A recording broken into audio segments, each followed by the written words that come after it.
Obochan Boda FCE joloch tuke adhula mane obagi gi kambi mara cheza kaunti ma Busia. Obochan Boda noloyo tima mara Amas FC gundade kuom 2 e final mane obagi alap ma Skud Primar ma Amongura e kaunti ma Busia.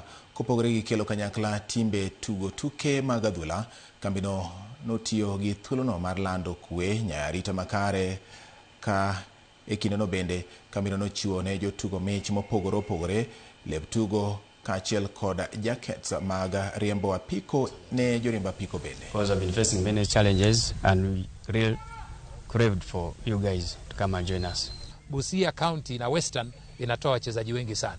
Na chezacheza.com mtushike vizuri, tuhakikishe kwamba vijana wetu wengi wanabobea na wanasonga juu hadi kupatikana katika ligi kuu. Fursa hii imetupewa katika wakati sahihi juu itatusaidia sana kutumotivate na kutupa nguvu ya kufanya zaidi.